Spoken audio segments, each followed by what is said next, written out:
Hi, good morning everyone.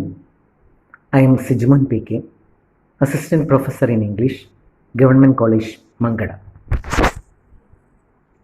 Today we discuss Refugee Blues, a poem by W.H. Auden.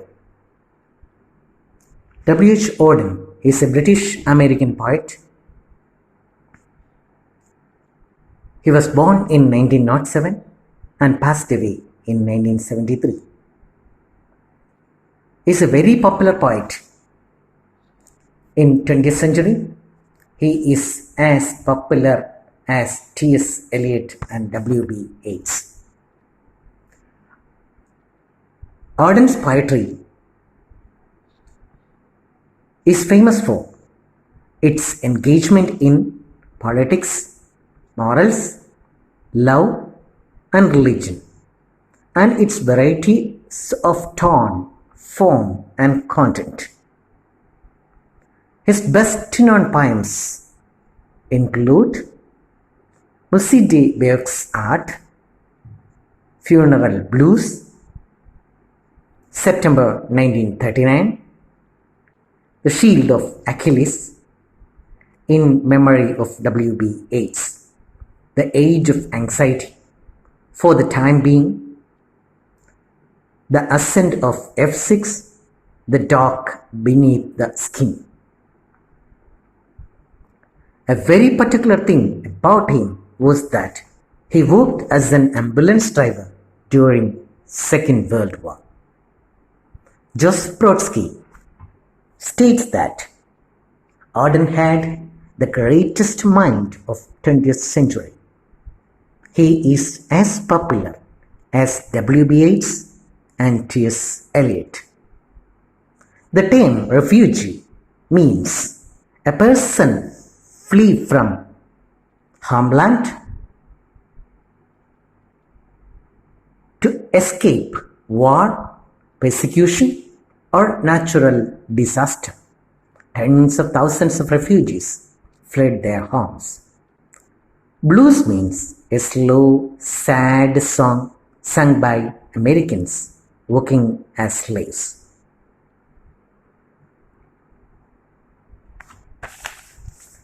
Refugee Blues is a beautiful, heart-entering and touching poem by W.H. Auden. You can go through this link to listen to a wonderful recitation of Refugee Blues. The poem was published in the eve of World War II, 1939.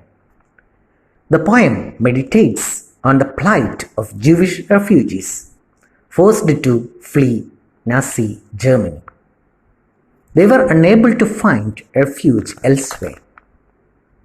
Poem raises broader questions about isolation, loneliness, exile, plight, cruelty, misery, and even death.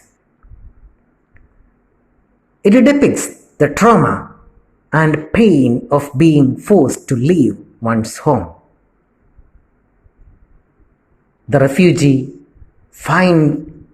are trying to find a place of safety and security in a violent and uncertain Hippocratic world. The poem is about the plight of Jewish refugees in 1930s. Millions of Jews were trying to flee Nazi Germany, but most countries did not allow Jewish immigration. Most of them were sent back. We know this poem has great relevance even today. We have seen many Rohingya refugees and their plight even during the time of COVID. Malcolm X, the famous American black reformer and leader, says, "What kind of democracy we have?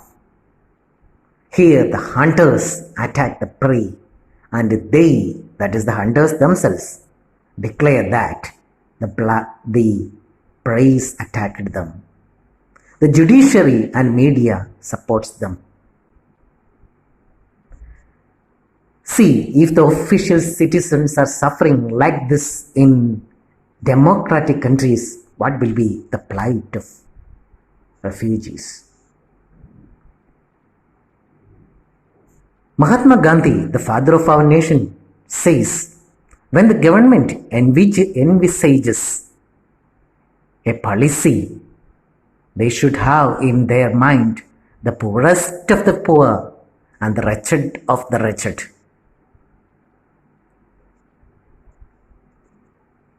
The speaker identifies himself as a German Jew, but Germany no longer feels like a home for them.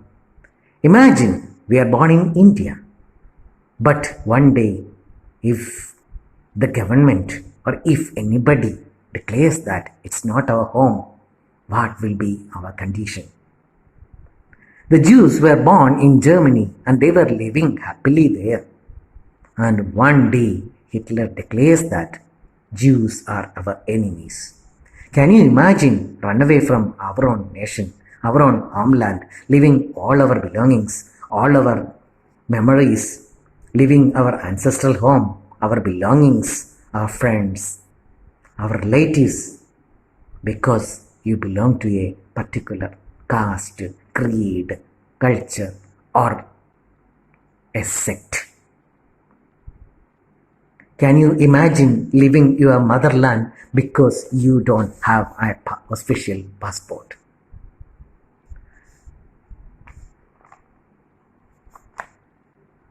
The poem brings before us what kind of suffering that the refugees are facing all over the world.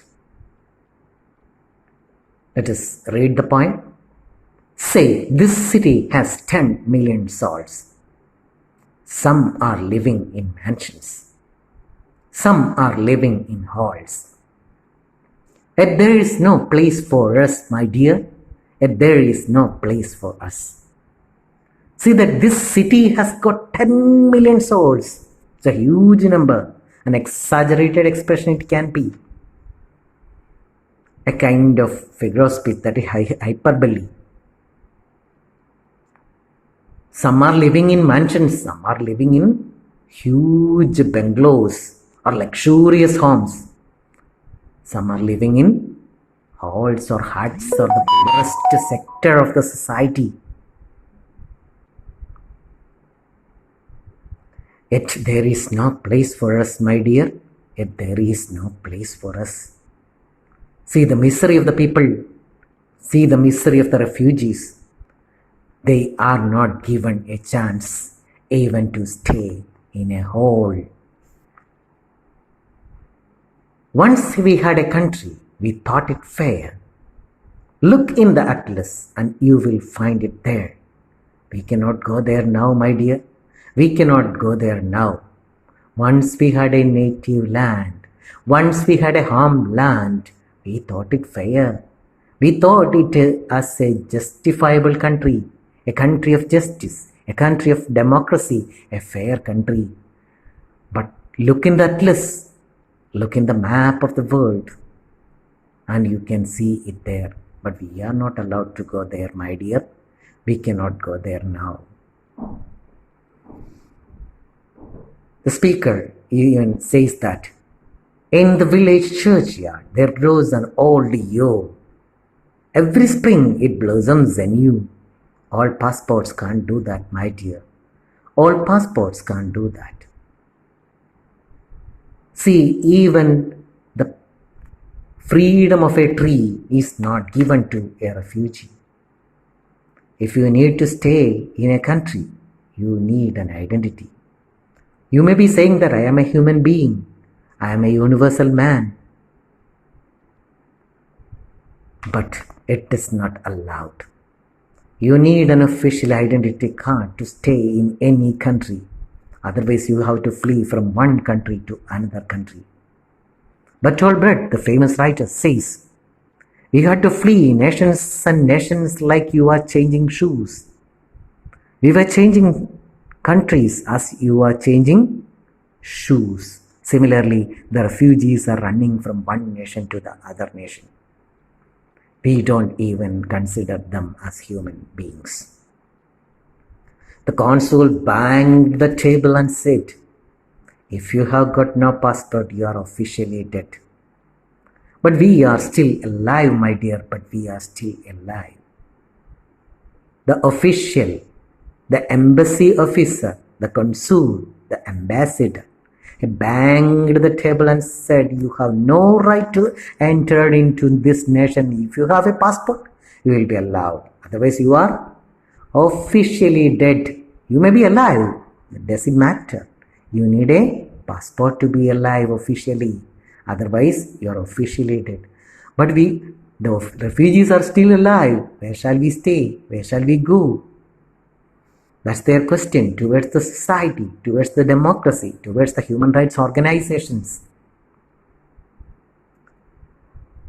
Went to a committee. They offered me a chair, asked me politely to return next year. But where shall we go today, my dear? Where shall we go today? This is the miserable situation of a refugee. This is the miserable situation of everybody who has to run away from his country, run away from his home. We all want to go back to our home. Even a non-resident Indian wants to come back to our nation, come back to the homeland. The committee offered him a chair. They were very polite and gentle and hospitable. But their politeness is not humane. They are not at all kind. They don't have any concern for them. They very politely said, "Come, return next year. Until that time, where shall we stay?" No answer from any government. No answer from any official. We have to stay until next year. And that is a question that was for which they got no answer at all. Thought I heard the thunder rumbling in the sky. It was Hitler over Europe saying, "They must die." Oh, we were in his mind, my dear. Oh, we were in his mind. Hitler over Europe. He is a symbol of every authoritarian leader, every fascist leader, every Nazi leader who is playing with the politics of division, politics of sectarianism, politics of separation. They must die. What is the reason? Because they are born in a particular community. You must die because you do not belong to our community. The blacks had to suffer it. The Dalits had to suffer it. So this is the situation everywhere in the world. There is sectarianism. There is division. There is the politics of division, separation. So a poodle in a jacket fastened with a pin. So a door opened and a cat let in. But they weren't German Jews, my dear. But they weren't German Jews. So a poodle in a jacket, a dog with a jacket fastened with a pin. Even a poodle, a dog, has an identity card. He has an official identity card. The pin recognizes the dog. So a door opened and a cat let in. Even a cat has an identity. When you have an identity card, a recognizing card, an official card with you, even a dog or cat or cow or even elephant can be recognized. Fish and even birds are recognized. But the refugees, they don't have an official card with them. Lack of this official card makes them no place to hide, no place to stay. They have to run away from one place to other. went down the harbor and stood upon the quay, saw a fish swimming as if they were free. Only 10 feet away, my dear, only 10 feet away. Went down the harbor and stood upon the quay, a place where ships are being kept. There, around the quay, near the quay, just 10 feet away, the fish is swimming very freely.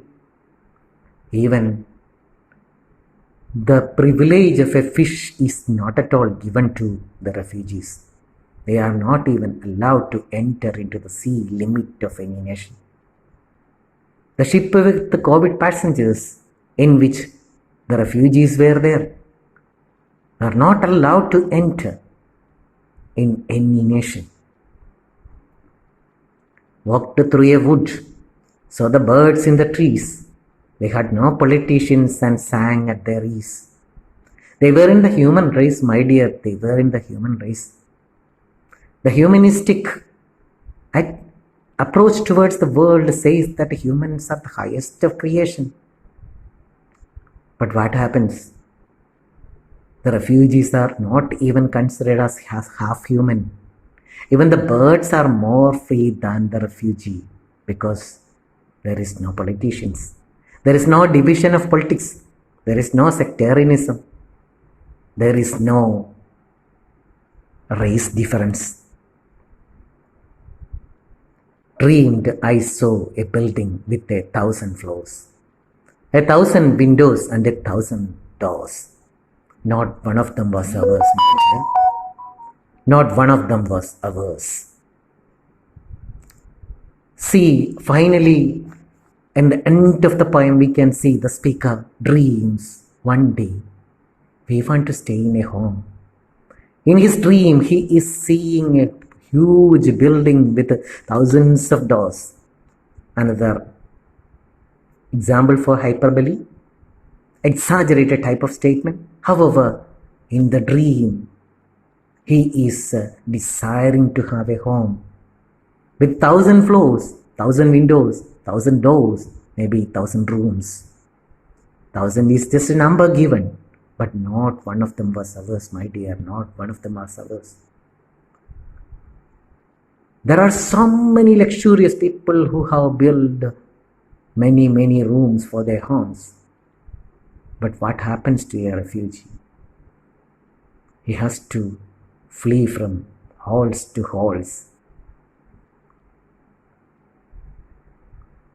Stood on a great plain in the falling snow. 10,000 soldiers marched to and fro, looking for you and me, my dear, looking for you and me. The poem ends with the refugees standing in a great plain. They have nowhere to hide, and there are 10,000 soldiers hunting for them. The soldiers are in search of them. They are afraid of them because they are thinking that their food may be stolen.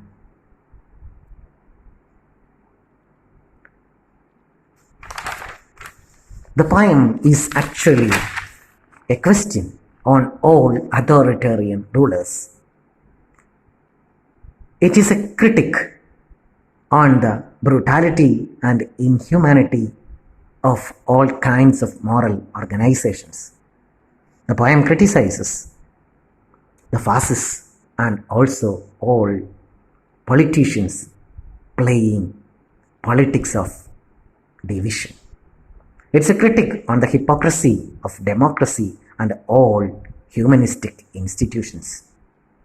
The poem has great present relevance because the number of refugees are increasing day by day in a world which is progressing day by day. Thank you everyone for listening to me.